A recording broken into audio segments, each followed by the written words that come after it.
भो भारत प्रविशतात् भरतान्तरङ्गम्.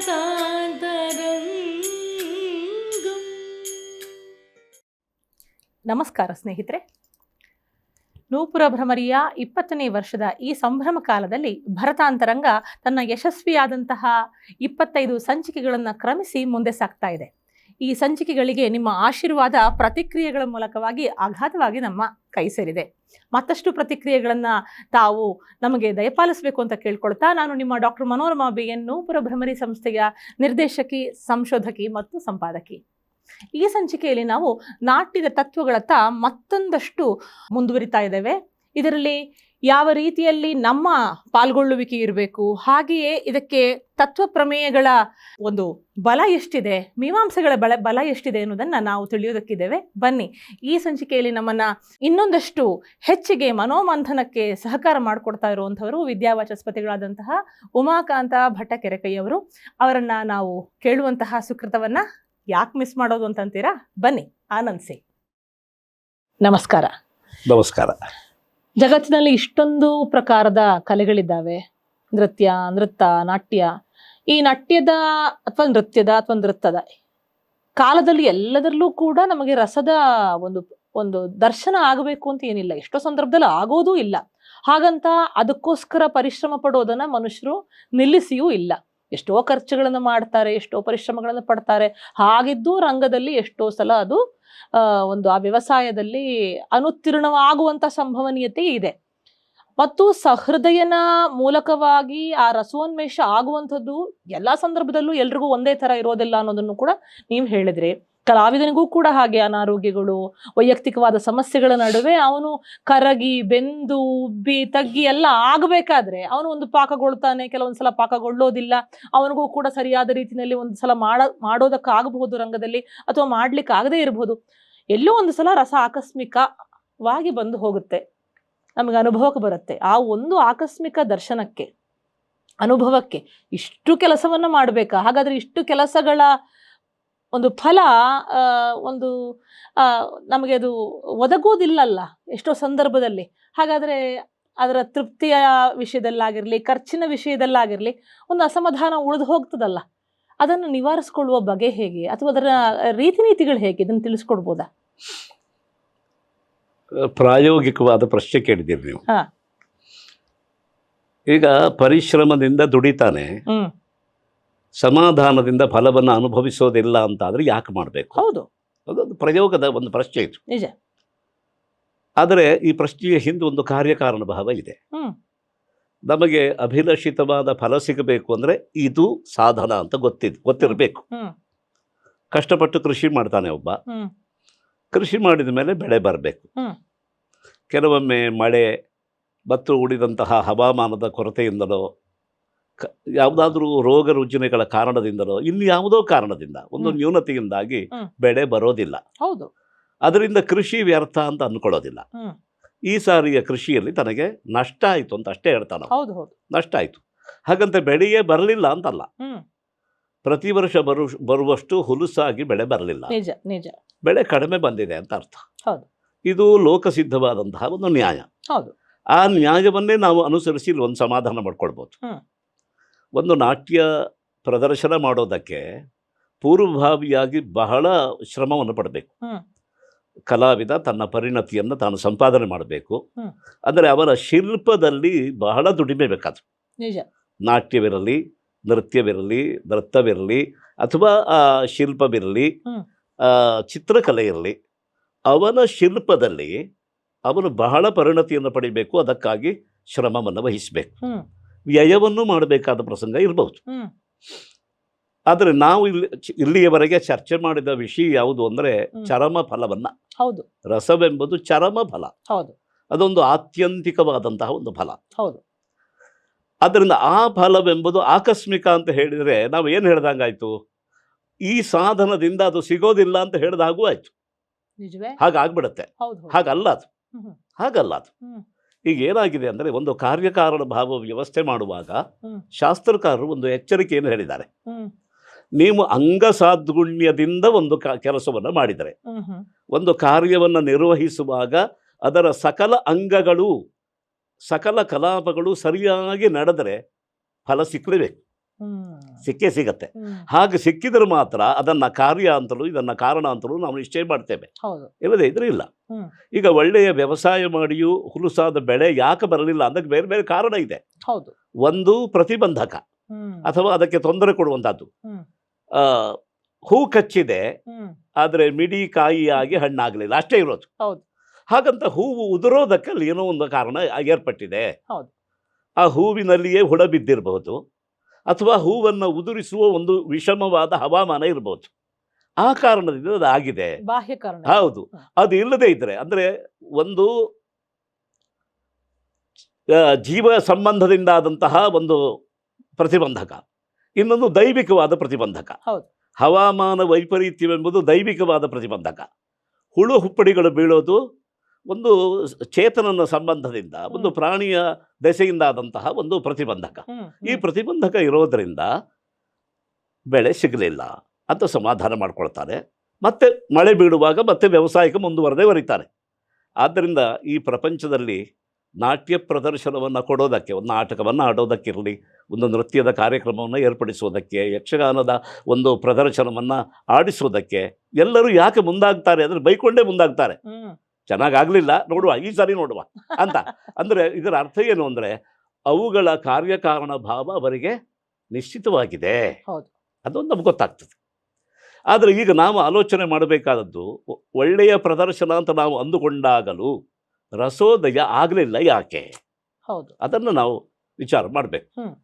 ಇದರ ಜೊತೆಗೆ ಮೋಕ್ಷಶಾಸ್ತ್ರವನ್ನು ಅಂದರೆ ಮೋಕ್ಷದ ಪ್ರಮೇಯವನ್ನು ಹೇಳುವ ನಮ್ಮ ದರ್ಶನಗಳಲ್ಲಿ ಒಂದು ಕಾರ್ಯಕಾರಣ ಭಾವವನ್ನು ಕೊಟ್ಟಿದ್ದಾರೆ.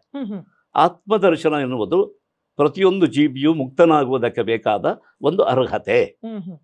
ಈ ಅರ್ಹತೆಯನ್ನು ಪಡೆಯೋದಕ್ಕೆ ಶ್ರವಣ, ಮನನ, ಧ್ಯಾನ ಇಷ್ಟನ್ನು ಮಾಡಬೇಕು. ತುಂಬ ಜನ ಸಾಧಕರು ಪ್ರಯತ್ನ ಮಾಡ್ತಾ ಇರ್ತಾರೆ. ಹಿಮಾಲಯವನ್ನು ಸೇರಿದವರು ಎಷ್ಟು ಜನ ಬೇರೆ ಬೇರೆ ಕಡೆಗೆ ಆಶ್ರಮ ಮಾಡಿಕೊಂಡು ನಿತ್ಯ ಜಪ ತಪ ಅನುಷ್ಠಾನಗಳನ್ನು ಮಾಡಿಕೊಂಡೇ ಇದ್ದಾರೆ. ಹಾಗೆ ಮಾಡಿದವರೆಲ್ಲ ಮುಕ್ತರಾಗಿದ್ದಾರಾ ಅಂತ ಕೇಳಿದರೆ ಅವರು ಮುಕ್ತರಾಗಿದ್ದಾರಾ ಇಲ್ವೋ ಅಂತ ಅವರು ಹೇಳಬೇಕು, ಅವರು ಹೇಳೋಲ್ಲ, ಬಾಕಿಯವರಿಗೆ ಗೊತ್ತಿಲ್ಲ. ಆದ್ದರಿಂದ ಮುಕ್ತಿ ಅನ್ನೋದು ಆಕಸ್ಮಿಕ ಆಗಲಿಲ್ವೇ ಅಂದರೆ ಹಾಗಲ್ಲ. ಅದನ್ನು ಹೇಗೆ ಗ್ರಹಿಸಬೇಕು ಅಂದರೆ ಇವರ ಪರಿಶ್ರಮದಿಂದ, ಈಗ ಉದಾಹರಣೆಗೆ ಒಂದು ಧ್ಯಾನಕ್ಕೆ ಒಬ್ಬ ಕುಳಿತ, ಧ್ಯಾನವೆಂಬುದು ಸಾಧನೆ ಆಗೋಲ್ಲ. ಅದು ವಶವರ್ತಿಯಾಗಿ ಒಂದು ಸಾಧನವಾಗಿ ಸಂಪನ್ನಗೊಳ್ಳಬೇಕಿದ್ದರೆ ಅಷ್ಟು ದೀರ್ಘಕಾಲದ ಪರಿಶ್ರಮ ಬೇಕು. ಅದಕ್ಕೆ ಅಭ್ಯಾಸ ಬೇಕು. ಒಂದು ಅಭ್ಯಾಸ, ಇನ್ನೊಂದು ವೈರಾಗ್ಯ. ಈ ಅಭ್ಯಾಸ ವೈರಾಗ್ಯಗಳ ಪರಿಪಾಕದಿಂದ ಆತ್ಮದರ್ಶನ ಹಾಗೆ ಆಗತ್ತೆ. ಆತ್ಮದರ್ಶನ ಆಯಿತೋ ಅವನು ಮುಕ್ತನಾಗ್ತಾನೆ, ಆ ವಿಷಯದಲ್ಲಿ ಸಂದೇಹ ಇಲ್ಲ. ಇದರಿಂದ ನಾವು ಈ ಹಿನ್ನೆಲೆಯಲ್ಲಿ ಯೋಚನೆ ಮಾಡಿದರೆ ಸರಿಯಾದ ರಂಗ ಪ್ರದರ್ಶನ ಆದರೆ ರಸೋದಯ ಹಾಗೆ ಆಗತ್ತೆ. ಇಷ್ಟು ಮಾತು ಸಿದ್ಧ ಆಗತ್ತೆ. ಹಾಗಿದ್ರೆ ಸರಿಯಾದ ರಂಗ ಪ್ರದರ್ಶನ ಆಗದೇ ಇದ್ರೆ ಏನಾಗತ್ತೆ, ಅದೊಂದು ನಾವು ಯೋಚನೆ ಮಾಡಬೇಕಾದ ವಿಷಯ. ಸರಿಯಾದ ರಂಗ ಪ್ರದರ್ಶನ ಆಗೋದಕ್ಕೆ ಏನು ಮಾಡಬೇಕು ಅನ್ನೋದನ್ನೇ ಶಾಸ್ತ್ರ ಹೇಳ್ತಾ ಇದೆ. ಸರಿಯಾದ ರಂಗ ಪ್ರದರ್ಶನ ಆಗದೇ ಇದ್ರೆ ಏನಾಗತ್ತೆ ಅನ್ನೋದಕ್ಕೆ ಶಾಸ್ತ್ರ ಹೇಳಬೇಕಾಗಿಲ್ಲ, ನಮಗೆ ಲೋಕತಃ ಸಿದ್ಧ. ಈಗ ಉದಾಹರಣೆಗೆ ನೀವೇ ಗಮನಿಸಿ, ನಮ್ಮ ಅನುಭವ ಹೇಗಿದೆ ಅಂತ. ಅಡಿಗೆ ಮಾಡ್ತೇವೆ, ನಿತ್ಯ ಅಡಿಗೆ ಮಾಡ್ತೇವೆ. ಅಡಿಗೆ ಮಾಡುವಾಗ ಹೊಟ್ಟೆ ತುಂಬುತ್ತದೆ ಅನ್ನೋದು ನಿತ್ಯದ ಅನುಭವ. ಕೆಲವೊಂದು ದಿವಸ ಸ್ವಾದ ಆಗತ್ತೆ, ಭಾಳ ಆಸ್ವಾದ ಆಗಿ ಅದೇ ನೆನಪಿನಲ್ಲಿ ಉಳಿಯತ್ತೆ. ಮಕ್ಕಳು ಹೇಳ್ತಾರೆ, ಅಮ್ಮ ನೀನು ಅವತ್ತು ಮಾಡಿದ್ಯಲ್ಲ ಮೈಸೂರು ಪಾಕ್, ಅದನ್ನು ಮಾಡಿಕೊಡು ಅಂತ. ಈಗ ಎಷ್ಟೇ ಕುಶಲ ಆದ ತಾಯಿ ಆದರೂ ಅವತ್ತಿನ ಮೈಸೂರು ಪಾಕ ಮಾಡೋಕ್ಕಾಗತ್ತಾ? ಅವತ್ತಿನ ಹಾಗೆ ಮಾಡ್ಬೋದು, ಅವತ್ತಿನ ಮೈಸೂರು ಪಾಕ ಮಾಡೋಕ್ಕಾಗಲ್ಲ. ಮೈಸೂರು ಪಾಕವನ್ನು ಕಷ್ಟಪಟ್ಟು ಮಾಡಿದ ಮೇಲೆ ಮಗು ಹೇಳತ್ತೆ ತಿಂತ, ಅವತ್ತಿನ ಹಾಗೆ ಆಗಲಿಲ್ಲ, ತಿನ್ನೋದು ಬಿಡೋಲ್ಲ. ಗಮನಿಸಿ ನೀವು, ತಿನ್ನೋದು ಬಿಟ್ಟಿಲ್ಲ, ಇದು ಮೈಸೂರು ಪಾಕ ಅಲ್ಲ ಅಂತ ಹೇಳತ್ತೆ. ಏನ್ ತಿಂತ ಇರೋದೇನು? ಮೈಸೂರು ಪಾಕ. ಇದು ಮೈಸೂರು ಪಾಕ ಅಲ್ಲ. ಆದ್ರಿಂದ ಮೈಸೂರು ಪಾಕ ಅಲ್ಲ ಅಂತ ಹೇಳ್ತಾನೆ ಅದನ್ನು ತಿಂತ ಮುಂದುವರಿತಾ ಇರ್ತದೆ. ಇದರಲ್ಲಿ ನಮಗೊಂದು ಸತ್ಯದ ದರ್ಶನ ಆಗತ್ತೆ. ಮೈಸೂರು ಪಾಕದ ಹಾಗಾಗಿದೆಯೇ ಹೊರತು ಮೈಸೂರು ಪಾಕ ಆಗಿಲ್ಲ. ಆದ್ರಿಂದ ಏನಾಯ್ತು ಅಂತಂದ್ರೆ ರಸೋದಯ ಆಗಬೇಕಿತ್ತು, ರಸೋದಯ ಆಗಿಲ್ಲ. ಆದ್ರೆ ಆಸ್ವಾದಕವಾದ ಒಂದು ಅಂಶ ಇದೆ, ಅದು ಯಾವುದು ಅಂತ ಕೇಳಿದ್ರೆ ರಸದ ಹಾಗೆ ಕಾಣತ್ತೆ, ರಸ ಅಲ್ಲ. ರಸಾಭಾಸ ಅಂತ ಹೆಸರು ಕೊಟ್ಟಿದ್ದು ಅದಕ್ಕೆ. ಆಭಾಸ ಶಬ್ದದಲ್ಲಿಯೇ ಈ ಅಭಿಪ್ರಾಯ ಇದೆ. ಆ ಈಶತ್ ಭಾಸತೆ, ಸ್ವಲ್ಪ ಹಾಗೆ ಕಾಣತ್ತೆ ಅಂತ. ರಸ ಇದೆ, ರಸವಾಗಿಲ್ಲ ಅಂತ ಹೇಳಿದ್ರೆ ಏನರ್ಥ? ರಸ ಆಗುವುದಕ್ಕೆ ಇನ್ನೇನೋ ಬೇಕಾಗಿದೆ, ಆ ಪಾಕ ಬರುವುದಕ್ಕೆ ಏನೋ ಒಂದು ಕೊರತೆ ಆಗಿದೆ. ಹಾಗಾದ್ರೆ ಇದು ಭಂಗ ಅಲ್ವೇ? ಅದನ್ನೇ ಹೇಳೋದು. ಈಗ ಅದನ್ನು ಭಂಗ ಅಂತ ಹೇಳಬಹುದಾ, ರಸಾಭಾಸವನ್ನ ಬೇರೆ ಅಂತ ಹೇಳಬೇಕಾದ? ಇದು ಮುಖ್ಯವಾದ ಪ್ರಶ್ನೆ. ಅಲ್ಲೊಂದು ಸೂಕ್ಷ್ಮವಾದ ವ್ಯತ್ಯಾಸ ಇದೆ. ಈಗ ಏನಾಗಿದೆ ಅಂದ್ರೆ, ತುಪ್ಪ ಹೆಚ್ಚು ಉಗುಳಿದ್ರೆ ಪಾಕ ಹಗರಾಗ್ಬಿಡತ್ತೆ, ಹೌದಾ? ಆಗ ಮೆತ್ತೆ ಆಗ್ಬಿಡತ್ತೆ. ಹೊರದಿದ್ದ ಹೆಚ್ಚಾಗಿ ಪಾಕ ಹೆಚ್ಚಾಗ್ಬಿಟ್ರೆ ಗಟ್ಟಿ ಆಗ್ಬಿಡತ್ತೆ, ಮಾರ್ಧವ ಇರೋಲ್ಲ. ಮಾಧುರ್ಯ ಇದೆ, ಮಾರ್ಧವ ಇಲ್ಲ. ಒಂದರಲ್ಲಿ ಮಾರ್ಧವ ಇದೆ, ಮಾಧುರ್ಯ ಬರಲಿಲ್ಲ. ಈ ಎರಡು ನಾವು ಗಮನಿಸಿರ್ತೇವೆ. ಎರಡನ್ನು ಮೈಸೂರು ಪಾಕ ಅಲ್ಲ ಅಂತ ಹೇಳ್ಕೊಂಡೆ ತಿಂತೇವೆ. ಇವತ್ತಿನ ನಮ್ಮ ರಂಗ ಪ್ರದರ್ಶನಗಳೆಲ್ಲ ಹಾಗಾಗ್ತಾ ಇವೆ. ಅದಕ್ಕೆ ಯಾವ ಪಾಕ ಬರಬೇಕೋ ಆ ಪಾಕ ಬರ್ತಾ ಇಲ್ಲ. ಪಾಕದ ಕೊರತೆಯಿಂದಾಗಿ ಅದೇನಾಯ್ತು ಅಂದ್ರೆ, ಆಸ್ವಾದದಲ್ಲಿ, ಮಾಧುರ್ಯದಲ್ಲಿ ಒಂದು ವ್ಯತ್ಯಾಸ ಬಂತು. ಕೆಲವೊಮ್ಮೆ ಏನಾಗತ್ತೆ ಅಂದರೆ, ಅದು ಎಷ್ಟು ಕೆಟ್ಟು ಹೋಗುತ್ತೆ ಅಂದರೆ, ಬಾಯಿಗೆ ಹಾಕಿದರೆ ಕರಗೋದೇ ಇಲ್ಲ, ಅಷ್ಟು ಕಾಠಿಣ್ಯ ಬರುತ್ತೆ. ಕರಗಿದ್ರೆ ಆಸ್ವಾದ ಬರೋದು, ಕರಗೋದೇ ಇಲ್ವಲ್ಲ. ಕೆಲವೊಂದ್ಸಲ ಉಪ್ಪಿರೋದಿಲ್ಲ, ಅಲ್ಲದೆ ಕರಗೋದಿಲ್ಲ. ಆಗ ಏನು ಮಾಡ್ತೇವೆ ಅಂದ್ರೆ, ಬಾಯಲ್ಲಿ ಹಾಕುದನ್ನು ತೆಗೆದು ಉಗುಳ್ಬಿಡ್ತೇವೆ. ಆವಾಗ ಅದು ಭಂಗ ಆಯ್ತು. ಅಂದ್ರೆ ಇನ್ನೂ ಒಂದು ಮೆಟ್ಟ ಕೆಳಗಡೆ ಇಳಿತು. ರಸಾಭಾಸಕ್ಕೂ ಗೌರವ ಇದೆ. ಯಾಕೆ? ರಸದ ಹಾಗೆ ಕಾಣತ್ತಲ್ಲ ಅದು, ಕಸದ ಹಾಗೆ ಕಾಣೋಲ್ಲ, ರಸದ ಹಾಗೆ ಕಾಣುತ್ತೆ, ರಸಾಭಾಸ. ಆದ್ರಿಂದ ರಸಕ್ಕಿರುವ ಸ್ಥಾನಮಾನಗಳು ಅದಕ್ಕಿಲ್ಲದೆ ಇದ್ರು ಅದರ ಅಕ್ಕಪಕ್ಕದ ಸ್ಥಾನಮಾನ ಇದೆ ರಸಭಾಸಕ್ಕೆ. ರಸಭಂಗಕ್ಕದಿಲ್ಲ, ಕೆಟ್ಟೋಯ್ತು. ನೋಡಿ, ಪಾಕ ಎಲ್ಲೆಲ್ಲಿ ಕೆಡಬಹುದು ಅಂದ್ರೆ, ಹೇಗೆ ಬೇಕಾದ್ರೂ ಕೆಡಬಹುದು. ಪ್ರಾರಂಭದಲ್ಲಿಯೇ ಕೆಟ್ಟು ಹೋಗ್ಬಹುದು, ಭಂಗ ಆಗ್ಬಿಡ್ಬಹುದು.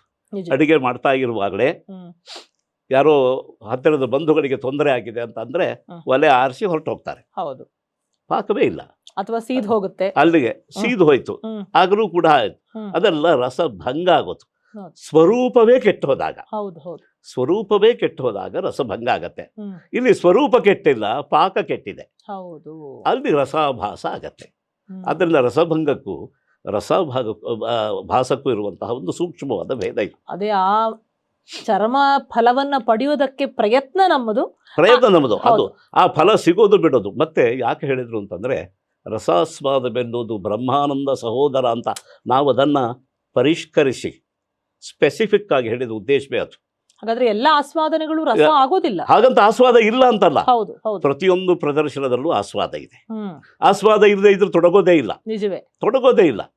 ಈಗ ಅಷ್ಟು ಚೆನ್ನಾಗಾಗಲಿಲ್ಲ ಅಂದ್ರೆ ಚೆನ್ನಾಗಾಗಿದೆ ಅಂತ ಅರ್ಥ. ಅಷ್ಟು ಚೆನ್ನಾಗಾಗಲಿಲ್ಲ. ಅದಕ್ಕಾಗಿ ನೋಡಿ, ಅದಕ್ಕೆ ಪ್ರತಿಸ್ಪಂದವನ್ನು ಕೊಡುವವರ ಮಾತಿನಲ್ಲಿ ಅನೇಕ ವೈವಿಧ್ಯಗಳು ಬಂತು. ಪರವಾಗಿಲ್ಲ, ಚೆನ್ನಾಗಿದೆ ಅಂದ್ರೆ ಚೆನ್ನಾಗಿದೆ ಅನ್ನುವಾಗ ಇನ್ನೇನೋ ಕೊರತೆಯನ್ನು ಮನಸ್ಸಲ್ಲಿ ಇಟ್ಟುಕೊಂಡು ಪೂರ್ಣ ಒಪ್ತಾ ಇಲ್ಲ ಅವನು, ಅರ್ಧ ಅಂಗೀಕಾರ ಮಾಡ್ತಾರೆ. ನೃತ್ಯವನ್ನು ನೋಡ್ಬೇಕಾದ್ರೂ ಹುಡುಗಿ ಮುದ್ದಾಗಿದ್ದಾಳೆ, ಚೆನ್ನಾಗಿದ್ದಾಳೆ ಆದ್ರೆ ಶರೀರ ಚೆನ್ನಾಗಿದೆ, ಶಾರೀರ ಇಲ್ಲ ಅಂತ. ಆದ್ರೆ ಮುಂದಿನ ಪರಿಣತಿ ಇಲ್ಲ, ಸಿದ್ಧಿ ಇಲ್ಲ, ಈ ಒಂದು ಭಾವನೆಯಿಂದ ಅದನ್ನ ಹೇಳ್ತಾರೆ. ನಿರ್ವಾಹ ಮಾಡುವುದೇ ಹಾಗೆ, ಇನ್ನೊಬ್ಬರ ಮನಸ್ಸಿಗೂ ನೋವಾಗಬಾರ್ದು ಅನ್ನುವಂತ. ಅಲ್ಲ, ಅದು ಇರಬಹುದು. ಅಲ್ಲ, ಕೆಲವೊಮ್ಮೆ ವ್ಯಾಲ್ಯೂಯೇಷನ್ನೇ ಆಗಿರತ್ತೆ, ನಿಜವಾದ ಮೌಲ್ಯವೂ ಆಗಿರತ್ತೆ. ಅದು ಮೌಲ್ಯವ ಅಂದ್ರೆ ಸುಂದರವಾದ ಮುದ್ರೆಯನ್ನ ಹಸ್ತಪಾದ ವಿನ್ಯಾಸ ಮಾಡುವ ಆನುಕೂಲ್ಯ ಇದ್ದಾಗಲೂ ಒಂದು ಪರಿಣತಿಯ ಕೊರತೆಯಿಂದಾಗಿ ಸಾಧನೆ ಆಗದೆ ಇರಬಹುದು. ಆಗ ಇದೇ ಮಾತನ್ನು ಬಳಸಬೇಕು. ಅದು ಸತ್ಯವೇ ಆಗಿರುತ್ತೆ, ಸತ್ಯ ವ್ಯವಹಾರ ಅಲ್ಲ, ಸತ್ಯವೇ ಆಗಿರುತ್ತೆ. ಹಾಗೆ ಆದ್ದರಿಂದ ಇಂತಹ ಬೇರೆ ಬೇರೆ ಭಾಷೆಗಳು ಆ ಕಾರ್ಯಕ್ರಮವನ್ನು ಅಭಿನಂದಿಸಿ ಅದರ ಮೌಲ್ಯವನ್ನ ನಿಷ್ಕರ್ಷ ಮಾಡುವ ಮಾತುಗಳನ್ನು ನಾವು ಕೇಳ್ತಾ ಇರ್ತೇವೆ. ಎಲ್ಲ ಚಪ್ಪಾಳೆಗಳಿಗೂ ಕೂಡ ರಸದ ಮೌಲ್ಯವನ್ನ ಕೊಡಬಾರ್ದು ಅಂತ ಇಲ್ಲ. ಚಪ್ಪಾಳೆ ರಸದ ಮೌಲ್ಯದಲ್ಲಿ ಚಪ್ಪಾಳೆ ಇಲ್ಲ. ಅದು ಚಪ್ಪಾಳೆ ಎನ್ನುವುದು ಅಭಿನಂದನೆ, ಪ್ರೋತ್ಸಾಹ ಕೊಡೋದು. ನೀನು ಈ ದಾರಿಯಲ್ಲಿ ಮುಂದೆ ಹೋಗ, ನನ್ನ ಕಲ್ಪನೆ ಗರಿ ಬಿಚ್ಚುತ್ತಾ ಇದೆ ಅಂತ ಅಷ್ಟೇ ಸೂಚನೆ ಅದು. ಆದ್ರೆ ಅನಿರ್ವಚನೀಯವಾದ ಆನಂದಕ್ಕೆ ಹೋದಾಗ ಕ್ರಿಯೆ ಇರಲ್ಲ. ಆದ್ದರಿಂದ ಏನಿಲ್ಲ, ಕಣ್ಣೀರು ಮಾತ್ರ ಬರ್ತಾ ಇರತ್ತೆ. ಒಟ್ಟಿನಲ್ಲಿ ರಸಭಂಗಕ್ಕೂ ರಸಭಾಸಕ್ಕೂ ಒಂದು ಸೂಕ್ಷ್ಮವಾದ ವ್ಯತ್ಯಾಸ. ರಸಭಂಗದಲ್ಲಿ ಆ ರಸದ ಸ್ವರೂಪ ಕೆಟ್ಟಿರುತ್ತೆ, ರಸಭಾಸದಲ್ಲಿ ಸ್ವರೂಪ ಪೂರ್ತಿ ಆಗಿರೋದಿಲ್ಲ. ಹೌದು. ಈ ರಸಭಂಗವನ್ನ ಅಭಿನವ ಗುಪ್ತ ಮತ್ತೊಂದಷ್ಟು ಮುಂದುವರಿಸ್ತಾ 7 ರೀತಿಯ ರಸಭಂಗಗಳನ್ನ ರಸವಿಘ್ನಗಳು ಅನ್ನುವಂತ ಹೆಸರಿನಿಂದ ಗುರುತಿಸ್ತಾನೆ. ಭರತನು ಕೂಡ ಅದನ್ನ ಸಿದ್ಧಿಯ ವಿಷಯದಲ್ಲಿ ತೆಗೆದುಕೊಂಡು ರಸಭಂಗವನ್ನ ನಿರ್ವಹಿಸಿದ್ದಾನೆ. ಆದರೆ ಇದಕ್ಕೆಲ್ಲದಕ್ಕೂ ಕೂಡ ನಂತರದಲ್ಲಿ ಬಂದಿರುವಂತಹ ಒಂದು ಪರಿಭಾಷೆ ಅಂದ್ರೆ ಔಚಿತ್ಯ ಅನ್ನುವಂಥದ್ದು ನಿರ್ಣಾಯಕವಾದ ಪಾತ್ರವನ್ನ ವಹಿಸುತ್ತೆ ಅಂತ ಗೊತ್ತಾಗತ್ತೆ. ಭರತ ಹಾಗಾದ್ರೆ ಔಚಿತ್ಯ ಅನ್ನುವಂತಹ ಪದವನ್ನಾಗ್ಲಿ ಪರಿಭಾಷೆಯ ವಿವೇಚನೆಯನ್ನಾಗ್ಲಿ ಯಾಕಾಗ ಮಾಡ್ಲಿಲ್ಲ? ಅವನಲ್ಲಿ ಇರ್ಲಿಲ್ವೇ ಅದು? ಇದನ್ನ ಬಹಳ ಸೂಕ್ಷ್ಮವಾದ ಗ್ರಂಥಾವಲೋಕನದಿಂದ ನಾವು ನಿರ್ಧಾರ ಮಾಡಬೇಕಾಗತ್ತೆ. ಈಗ ಔಚಿತ್ಯ ಎಂಬ ಶಬ್ದವನ್ನ ಪ್ರಯೋಗ ಮಾಡಿಯೋ ಉಚಿತ ಎನ್ನುವಂತಹ ಶಬ್ದವನ್ನ ಪ್ರಯೋಗ ಮಾಡಿಯೋ ಅವನು ಸೂಚಿಸಲೂಬಹುದು, ಇಲ್ಲ ಅಂತಿಲ್ಲ. ಆದರೆ ಸಾಮಾನ್ಯವಾಗಿ ಏನಾಗತ್ತೆ ಅಂದ್ರೆ ಔಚಿತ್ಯದ ಒಂದು ಮಹತ್ವವನ್ನ ಮತ್ತೊಬ್ಬ ಪ್ರಕಾಶಪಡಿಸಿದಷ್ಟು ಇವನು ಮಾಡಲಿಲ್ಲ ಅಂತ ನಮಗೆ ಕಾಣಬಹುದು. ಹೌದು ನೋಡಿ, ಔಚಿತ್ಯ ಜ್ಞಾನ ಬೇರೆ, ಔಚಿತ್ಯದ ನಿರ್ವಚನ ಬೇರೆ. ನಾವು ಇದನ್ನು ಗಮನಿಸಬೇಕು. ಭರತನಲ್ಲಿ ಔಚಿತ್ಯ ಜ್ಞಾನ ಇತ್ತು, ಅದರ ನಿರ್ವಚನದ ಅವಶ್ಯಕತೆ ಇರಲಿಲ್ಲ. ಹೌದು, ನಿರ್ವಚನದ ಅವಶ್ಯಕತೆ ಇಲ್ಲ. ಆದರೆ ಇದರ ಬಗ್ಗೆ ಅವನಲ್ಲಿ ಇದ್ದ ಕಾಳಜಿ ಯಾವುದು ಅಂತ ಅಂದ್ರೆ ಅನೌಚಿತ್ಯದ ನಿವಾರಣೆಯ ಕಾಳಜಿ ಕಾಣುತ್ತೆ. ಹೌದು, ಅದು ಸ್ಪಷ್ಟವಾಗಿದೆ. ಹೌದು, ಅನೌಚಿತ್ಯಾದೃತೆ ನಾಣ್ಯದ್ ರಸಭಂಗಸ್ಯ ಕಾರಣಂ. ಅನೌಚಿತ್ಯವನ್ನ ಬಿಟ್ರೆ ಬೇರೆ ಯಾವುದೂ ರಸಭಂಗಕ್ಕೆ ಕಾರಣವಲ್ಲ ಅಂತ ಆನಂದವರ್ಧನ ಅದನ್ನು ಗುರುತಿಸಿದ. ಭರತದಲ್ಲಿ ಆ ಪ್ರಯತ್ನ ಕಾಣುತ್ತೆ. ನೀವು ಯಾವುದೇ ಒಂದು ಪ್ರಕರಣವನ್ನು ತೆಗೆದುಕೊಳ್ಳಿ, ಅವರು ನಿಷ್ಕರ್ಷ ಮಾಡಿ ಹೀಗೆ ಮಾಡಿ ಹೀಗೆ ಮಾಡಬೇಡಿ ಎನ್ನುವಲ್ಲೆಲ್ಲ ಅನೌಚಿತ್ಯ ನಿವಾರಣೆಯ ಪ್ರಯತ್ನ ಇದೆ. ಆದ್ದರಿಂದ ಔಚಿತ್ಯದ ಪರಿಜ್ಞಾನ ಇದೆ ಅವನಿಗೆ, ಹೆಸರು ಬೇಡ, ಔಚಿತ್ಯವನ್ನ ನಿರ್ವಚನ ಮಾಡಲಿಲ್ಲ. ಹೆಸರಿನ ಅವಶ್ಯಕತೆ ಅವನಿಗೆ ಕಾಣಲಿಲ್ಲ. ಈಗ ಏನಾಯ್ತು ಅಂದ್ರೆ 2 ಅಂಶವನ್ನು ನಾವು ಗಮನಿಸಬೇಕು. ಅನೌಚಿತ್ಯದ ನಿವಾರಣೆ ಮಾಡಬೇಕಾ, ಔಚಿತ್ಯವನ್ನ ಸಂಪಾದನೆ ಮಾಡಬೇಕಾ ಎನ್ನುವಂಥದ್ದು ಒಂದು 2 ಅಂಶಗಳು ನಮಗೆ ಪ್ರಾಪ್ತ ಆದವು. ಈಗ ಔಚಿತ್ಯ ಸಂಪಾದನೆ ಮಾಡಿದರೆ ಅನೌಚಿತ್ಯ ಹೋಗತ್ತೆ, ಅನೌಚಿತ್ಯವನ್ನು ನಿವಾರಣೆ ಮಾಡಿದ್ರೆ ಔಚಿತ್ಯ ಬರುತ್ತೆ. ಆದ್ರಿಂದ ಇಲ್ಲಿ ಯಾವ ದಾರಿ ಸರಿ, ಯಾವ ದಾರಿ ಸುಗಮ ಅಂತ ಹೇಳೋ ಥರದಲ್ಲಿ ಇದೆ. ಅಲ್ಲ, ಇರ್ಲಿ, ನಮ್ಮ ಅಡಿಯ ಬರಲಿ ಅಥವಾ ಮಗನ ಗಂಡ ಬರಲಿ, ಇಬ್ಬರೇ, ಬರುವವನು ಒಬ್ಬನೇ, ಇಬ್ಬರಲ್ಲ, ವ್ಯಕ್ತಿಗಳು ಇಬ್ಬರಲ್ಲ, ಬರುವವನು ಒಬ್ಬನೇ. ಹಾಗಿದ್ದಾಗ ಇದನ್ನು ಏನು ಮಾಡಬೇಕು ಅಂತ ಭರತನ ದಾರಿಯಲ್ಲಿ ಏನಿದೆ ಅಂದ್ರೆ ಅನೌಚಿತ್ಯದ ನಿವಾರಣೆ ಇದೆ. ಅನೌಚಿತ್ಯದ ನಿವಾರಣೆ ಇದೆ. ಈ ಅನೌಚಿತ್ಯದ ನಿವಾರಣೆಯನ್ನ ಅವನು ವಿಧಿ ನಿಷೇಧಗಳ ಮೂಲಕ ಸಾಧಿಸಿದ್ದಾನೆ, ಅಲ್ವಾ? ಮೊದಲನೇ ಅಧ್ಯಾಯದಿಂದ ಕೊನೆಯ ಅಧ್ಯಾಯದವರೆಗೂ ಅದರದ್ದೇ ಸ್ಪಷ್ಟವಾದ ಜ್ಞಾನ ಇದೆ. ಹೌದು, ಆದ್ರೆ ನಿರ್ವಚನದ ಅವಶ್ಯಕತೆ ಯಾಕೆ ಬಂತು ಅದನ್ನು ನಾವು ಗಮನಿಸಬೇಕು. ಈಗ ಅನೌಚಿತ್ಯ ಗೊತ್ತಾಗೋದು ಯಾವಾಗ? ಔಚಿತ್ಯ ಇಲ್ದಿದ್ದಾಗಲೇ, ಔಚಿತ್ಯದ ಪರಿಜ್ಞಾನ ಇದ್ದಾಗ. ಔಚಿತ್ಯದ ಪರಿಜ್ಞಾನ ಇದ್ದಾಗ ಅದು ಅಲ್ಲದೆ ಇರೋದು ಅನೌಚಿತ್ಯವಾಗತ್ತೆ. ಆಗ ಅದರ ನಿವಾರಣೆಗಾಗಿ ವಿಧಿ ನಿಷೇಧಗಳು ಸಾರ್ಥಕ ಆಗತ್ತೆ. ಈಗ ಭರತನಲ್ಲಿ ಔಚಿತ್ಯದ ಪರಿಜ್ಞಾನ ಇದೆ, ಅದಕ್ಕಾಗಿಯೇ ವಿಧಿ ನಿಷೇಧಗಳನ್ನ ಅವನು ಸೂಚನೆ ಮಾಡ್ತಾ ಇದ್ದಾನೆ ಅಂದ್ರೆ ಅವನಿಗೆ ಸುಲಭ. ಆದ್ರೆ ಇನ್ನೊಬ್ಬನಿಗೆ ಔಚಿತ್ಯದ ಪರಿಜ್ಞಾನ ಹುಟ್ಟಿಸ್ಬೇಕಾ ಬೇಡವಾ? ಇದು ಬಹಳ ಸೂಕ್ಷ್ಮ ಆಯ್ತು. ಆದ್ರಿಂದಲೇ ಅಭಿನವ ಗುಪ್ತರ ಶಿಷ್ಯನಾದಂತಹ ಕ್ಷೇಮೇಂದ್ರ ಔಚಿತ್ಯದ ನಿರ್ವಚನಕ್ಕಾಗಿ ಗ್ರಂಥವನ್ನ ರಚನೆ ಮಾಡಿದ. ಅದರ ಅವಶ್ಯಕತೆ ಕಾಣ್ತು.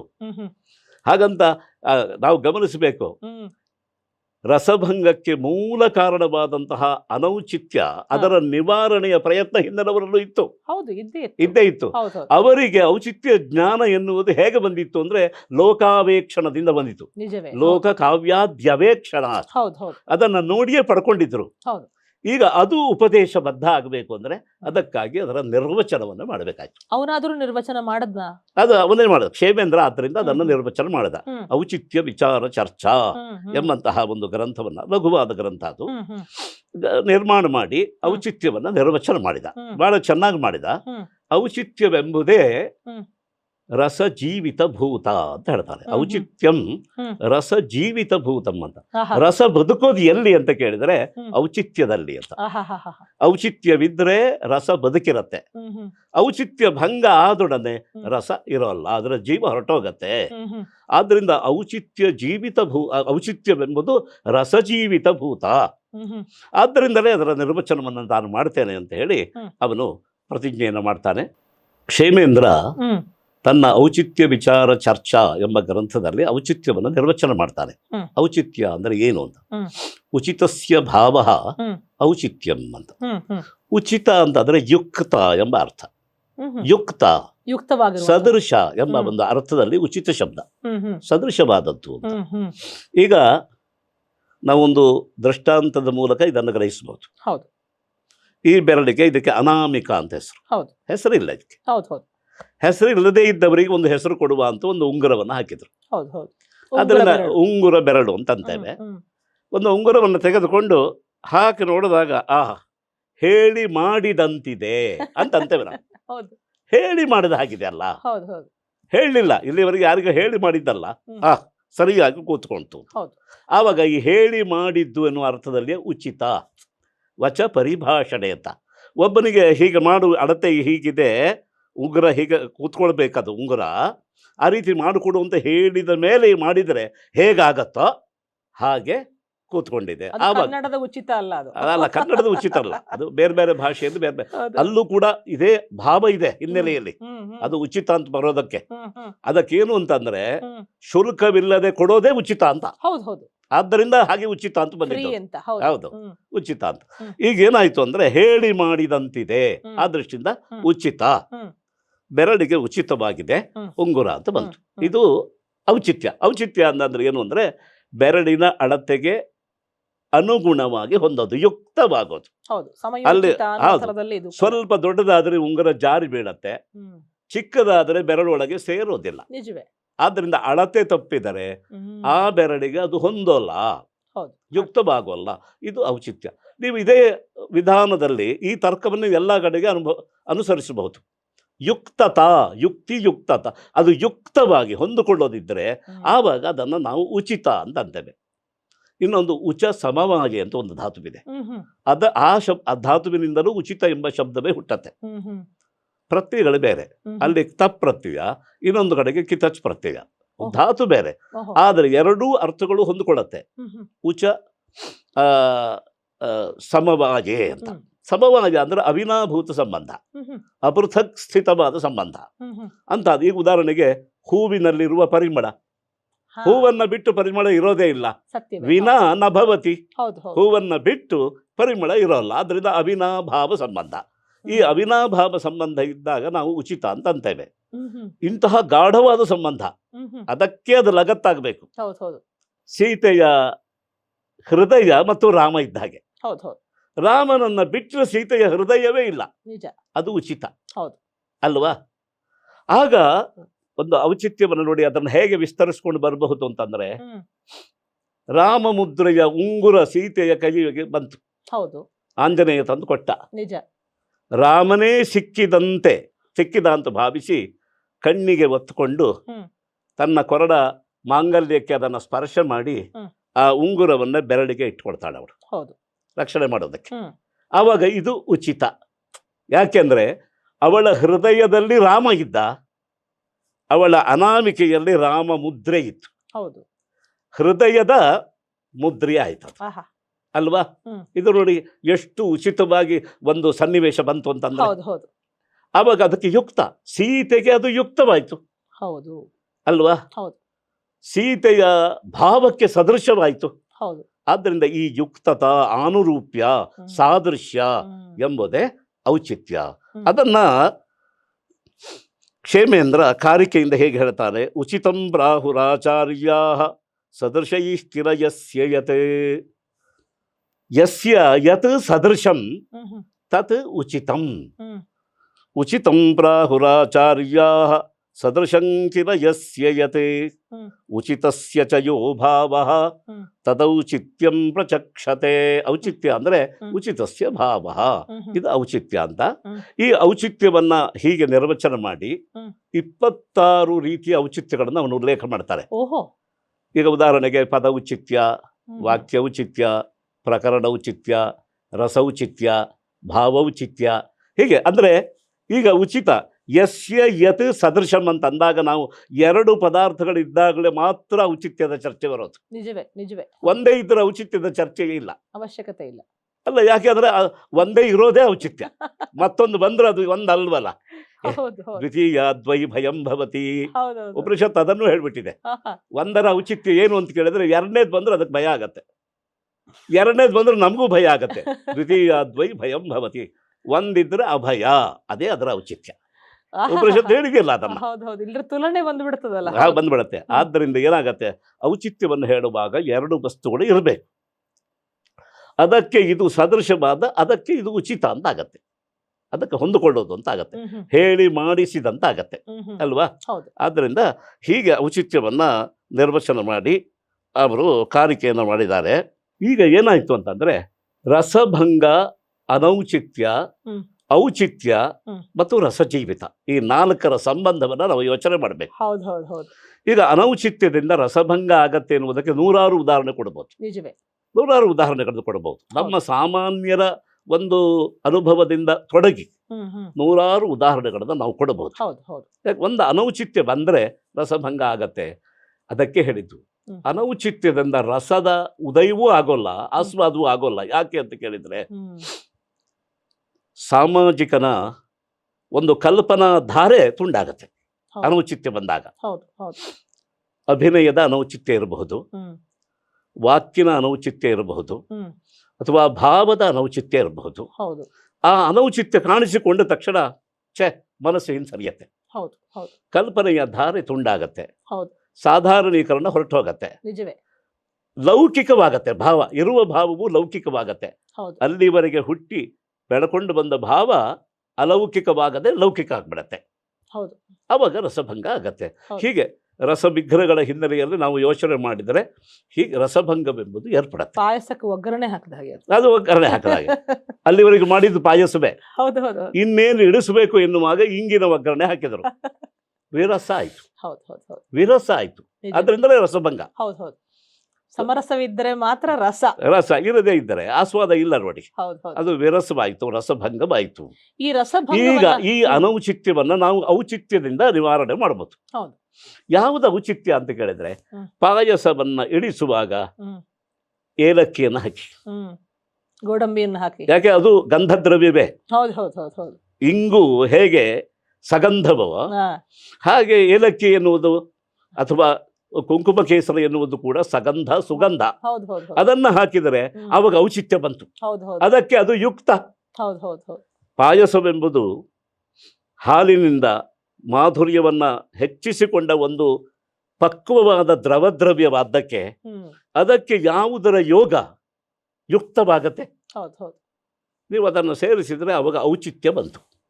ಔಚಿತ್ಯವೆಂಬುದು ರಸ ಜೀವಿತವಾಯಿತು, ರಸ ಉತ್ತೇಜಕವಾಯಿತು, ರಸವನ್ನು ಉದ್ಬೋಧ ಮಾಡುವ ಸಾಮಗ್ರಿ ಆಯಿತು.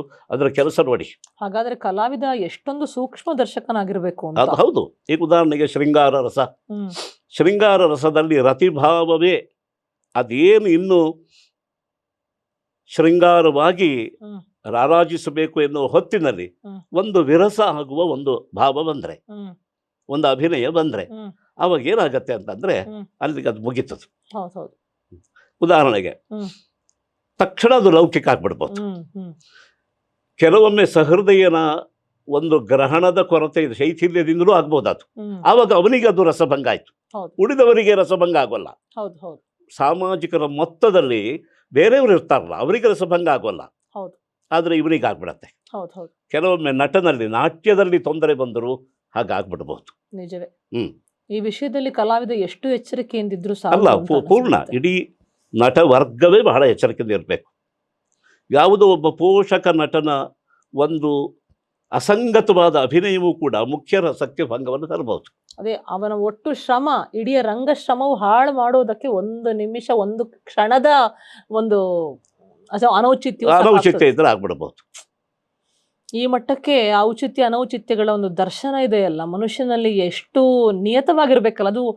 ಕ್ಷಣ ಕ್ಷಣಕ್ಕೂ ಕೂಡ ಇಲ್ಲದೆ ಹೋದ್ರೆ ಒಂದು ಪ್ರಸಂಗವನ್ನು ಕಲ್ಪಿಸಿಕೊಳ್ಳೋಣ. ಎಲ್ಲೂ ಬಂದಿದೆ ಅಂತಲ್ಲ, ಉಲ್ಲೇಖಿತವಾಗಿದೆ ಅಂತಲ್ಲ.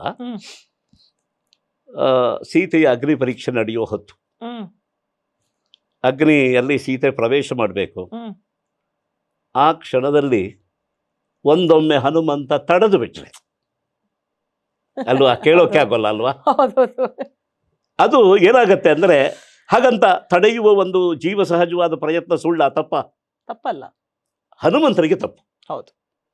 ತನ್ನನ್ನು ಸಂಪೂರ್ಣವಾಗಿ ರಾಮನಿಗೆ ವಶವರ್ತಿಯಾಗಿ ಒಪ್ಪಿಸಿಕೊಂಡ ರಾಮದೂತನಿಗೆ ಅವನ ದೌತ್ಯ, ಅವನಿಗೆ ರಾಮ ಭೃತ್ಯನಿಗೆ ಅವನ ಭೃತ್ಯತ್ವ ಹೋಯ್ತಾ ಇಲ್ವ, ಸ್ವರೂಪ ಹಾನಿ ಆಯ್ತಲ್ಲ. ಹೌದು ಹೌದು ಹೌದು. ಈ ಒಂದು ಅನುಚಿತವಾದ ಚೇಷ್ಟೆಯಿಂದ ಇಡೀ ಆ ಕರುಣರಸಕ್ಕೋ ಅಥವಾ ಮುಂದೆ ಅದು ಶಾಂತರಸವಾಗಿ ಪಾಕಗೊಳ್ಳುವುದಕ್ಕೆ ಬೇಕಾದಂತಹ ಇಡೀ ರಸ ಸಾಮಗ್ರಿಯನ್ನು ನಾಶ ಮಾಡಿಬಿಡತ್ತೆ.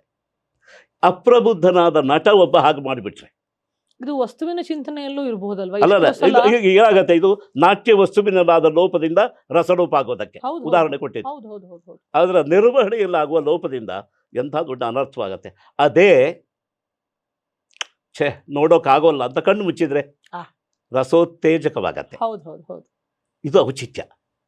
ಈಗ ಎಷ್ಟೋ ಸಲ ಈಗಿನ ಕಲಾವಿದರಲ್ಲೂ ಈ ಮನಸ್ಥಿತಿ ಇದೆ. ಹೇಗೆ ಅಂತಂದ್ರೆ, ಈ ಪ್ರತಿನಾಯಕ ಪಾತ್ರಗಳನ್ನ ಅಥವಾ ಈಗ ನಾವು ವಿಲನಿಯಸ್ ರೋಲ್ಸ್ ಅಂತ ಅಂತಾರಲ್ಲ, ಅದರಲ್ಲಿಯೂ ಕೂಡ ಒಂದು ಸಚ್ಚಿಂತನೆ ಮಾಡಬೇಕು ಅಂತ ಹೊರಟು, ಈಗ ರಾವಣ ತುಂಬಾ ಒಳ್ಳೆಯವನಾಗಿದ್ದ, ಅವನಲ್ಲೂ ಒಳ್ಳೆಯ ಗುಣಗಳಿತ್ತು, ಶೂರ್ಪನಖಿಯಲ್ಲೂ ಕೂಡ ರಾಮನಲ್ಲಿ ಪ್ರೀತಿ ಇತ್ತು, ಅದು ಪ್ರೀತಿ ಅಲ್ವಾ ಅಂತ ವಾದ ಮಾಡ್ತಾರೆ. ಇಂತಹ ವಿಷಯಗಳನ್ನ ನೀವು ರಸಾಭಾಸ ಅಂತ ಕರಿತೀರೋ, ರಸಭಂಗ ಅಂತ ಕರಿತೀರೋ? ಅದು ರಸಭಂಗವೇ. ರಸಾಭಾಸದ ಮಟ್ಟ ಅದು ಬರೋಲ್ಲ. ಯಾಕೆಂದ್ರೆ ನಾವು ಆ ಪಾತ್ರಗಳ ಸ್ವರೂಪ ಅದನ್ನು ನಿಷ್ಕರ್ಷ ಮಾಡ್ಕೊಳ್ಬೇಕು.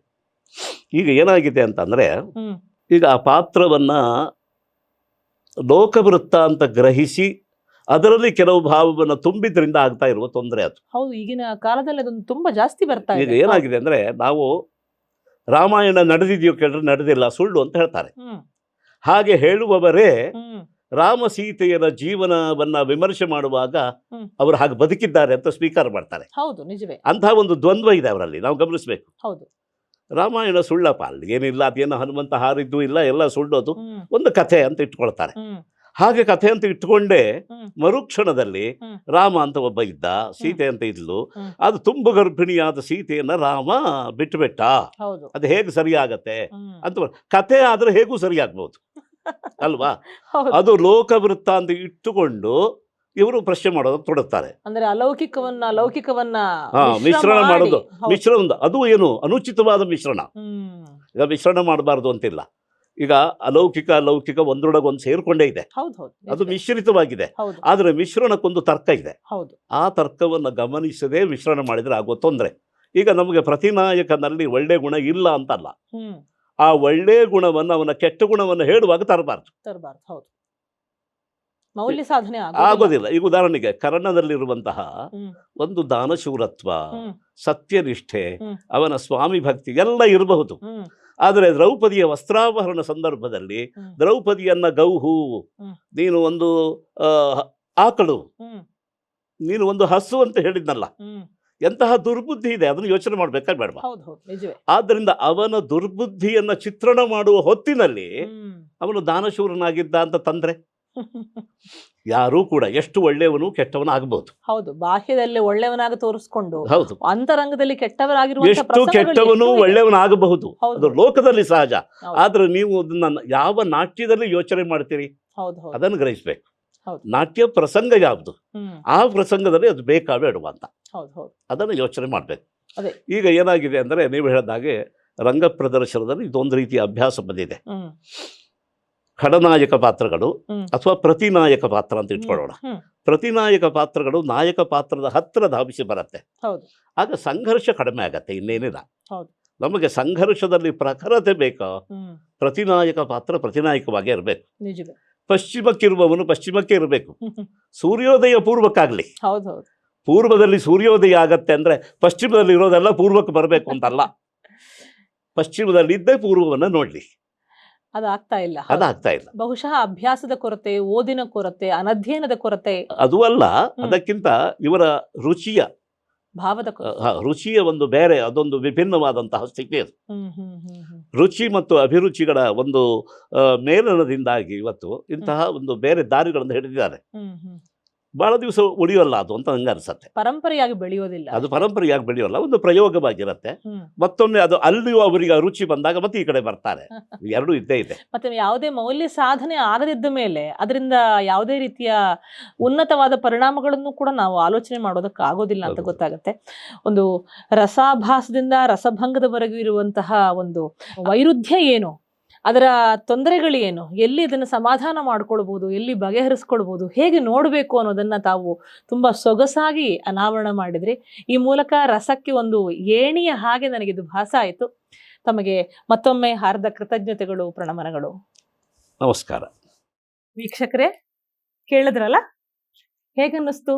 ನಿಮ್ಮ ಪ್ರತಿಕ್ರಿಯೆಗಳನ್ನು ಜಾಲತಾಣದಲ್ಲಿ, ನಮ್ಮ ಯೂಟ್ಯೂಬ್ ಮೊದಲಾದಂತಹ ಸೋಷಿಯಲ್ ಮೀಡಿಯಾ ಚಾನೆಲ್ಗಳಲ್ಲಿ ಮುಕ್ತವಾಗಿ ಅಭಿಪ್ರಾಯಿಸಿ. ನಿಮ್ಮ ಸಲಹೆಗಳು, ನಿಮ್ಮ ಪ್ರತಿಕ್ರಿಯೆಗಳು ನಮಗೆ ಅಗಾಧವಾದಂತಹ ಪ್ರೋತ್ಸಾಹವನ್ನು ನೀಡುತ್ತೆ. ಅಷ್ಟು ಮಾತ್ರ ಅಲ್ಲ, ನಮ್ಮ ಈ ಸಂಚಿಕೆಗಳಿಗೆ ನೀವು ಕೂಡ ಕೈ ಜೋಡಿಸ್ಬೋದು. ಹೇಗೆ ಅಂತೀರಾ? ನಿಮ್ಮ ಧನ ಸಹಕಾರದ ಮೂಲಕವಾಗಿ. ಹಾಗೆಯೇ ಹಳೆಯ ಸಂಚಿಕೆಗಳನ್ನು ವೀಕ್ಷಿಸಲು, ಹಾಗೆಯೇ ಹಳೆಯ ಬರಹಗಳನ್ನು, ಹಳೆಯ ಸರಣಿಗಳನ್ನು ಗಮನಿಸೋದಕ್ಕೆ ನಮ್ಮ ಸಾಮಾಜಿಕ ಜಾಲತಾಣಗಳನ್ನು ನೀವು ಪರಾಮರಿಸಬಹುದು. ಹಾಗೆಯೇ ಹಲವಾರು ಪುಸ್ತಕಗಳಿವೆ, ಅವುಗಳ ಓದನ್ನು ಕೂಡ ನೀವು ಪಡೆಯಬಹುದು. ಸರಿ, ಮತ್ತೊಂದು ಸಂಚಿಕೆಯಲ್ಲಿ ನಾನು ನಿಮ್ಮನ್ನು ಸಂಧಿಸ್ತೇನೆ. ನಮಸ್ಕಾರ. ಚೇತ ಪ್ರಸಾದ ಸದನಂ ವಸತಿಂ ಸುವಾಚಾಂ ಸದ್ವೃತ್ತದರ್ಶನತಲಂ ರಸವರ್ತ್ಮಗಂ ಯಂ ಲೋಕಪ್ರಸಿದ್ಧ ಪುರುಷಾರ್ಥ ವಿಹಾರಭೂಮಿಂ ಭೋ ಭಾರತ ಪ್ರವಿಶತಾದ್ ಭರತ